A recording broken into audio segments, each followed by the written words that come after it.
তেলে দোয়া পিঠা অথবা হান্দিস পিঠা যে যে নামে রাখেন। এটা 4 ভাগে ভাগ করে কেটে নিয়েছি। একটা হাঁড়িতে 1.5 লিটার দুধ দিয়ে দিলাম, কাটি গরুর দুধ। এখন এটা উতরিয়ে উঠলে পর্যন্ত অপেক্ষা করব, বলক আসা পর্যন্ত অপেক্ষা করব। বসিয়ে দিলাম চুলায়।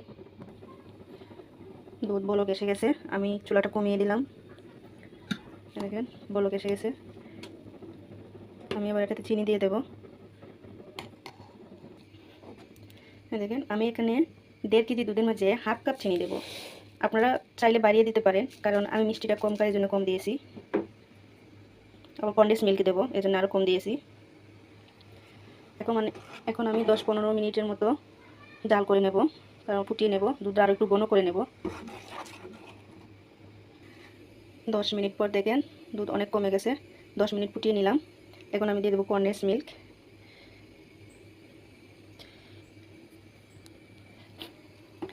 আমি এখানে 4-5 চামচ কনডেন্স মিল্ক দিয়েছি, আপনারা আরও বেশি দিতে পারেন।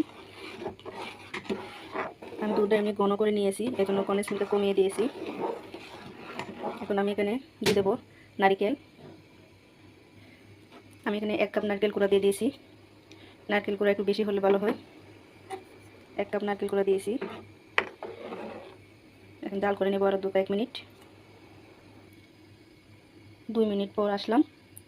এখন এখানে আমি কিশমিশ দিয়ে দেবো। কিশমিশ আমি হাতের মুঠে 1 মুঠ নিয়েছি, নাপি নাই কতটুকু হয়েছে। 1 মুঠো কিশমিশ দিয়েছি। কিশমিশটা আমি 10-15 মিনিটের মতো পানিতে ভিজিয়ে রেখেছি। এখন আরও জাল করে নেব 2 মিনিট। ফিরে আসলাম 3 মিনিট পর। এখন দিয়ে দেবো এখানে 3টে তেজপাতা মাছ থেকে ছিঁড়ে দিয়েছি। 1 টুকরো দারচিনি দিয়ে দেবো, আর 4-5টা এলাচ এইভাবে ফেটিয়ে দিয়েছি। এখন আমি পিঠাগুলো দিয়ে দেবো। আমি কিন্তু এখানে পিঠার পরিমাণ বলিনি যে কয়টা পিঠা দিয়েছি, কারণ অনেকে বড় বানায়, অনেকে ছোটো বানায়, এই জন্য পিঠার পরিমাণ বলিনি। আমার এখানে ছোটো ছোটো পিঠা হয়েছিল। 8 থেকে 10টা পিঠা দিয়েছি আমি। অনেকে আছে দুধের মাঝে পিঠা এইভাবে ভিজিয়ে রেখে দেয়, আমি কিন্তু রেখে দেবো না, একটু ঝাল দেবো। না হলে একটু জাল দিলে 2 মিনিটের মতো রান্না করলে পিঠাগুলো অনেক সফট হয়। 2 মিনিটের মতো রান্না করব আমি। এখানে আমি হাফ চামচ লবণ দিয়ে দিব, মিষ্টিটা একটু ব্যালেন্স করবে।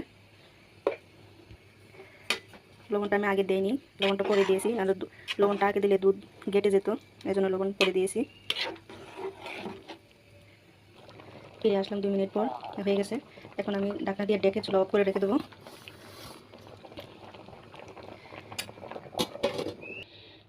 কীরকম হয়েছে দেখেন। এটা আমি ঢাকনা ডেকে দিয়ে রেখে দেবো। সকালবেলা আসবো, ঠান্ডা ঠান্ডা খেতে ভালো লাগে। এখন এভাবে রেখে দেবো, ফিরে আসবো সকালে। সকালবেলা ফিরে আসলাম, দেখেন কীরকম হয়েছে, অনেক সুন্দর লাগছে। এখন আমি সার্ভ করে দেখিয়ে দেবো। অসাধারণ হয়েছে, দেখেন কত সুন্দর। আমি একটা ভেঙে দেখিয়ে দেবো, যে হাত দিয়ে ভেঙে দেখে দিচ্ছি কত সফট। এই যে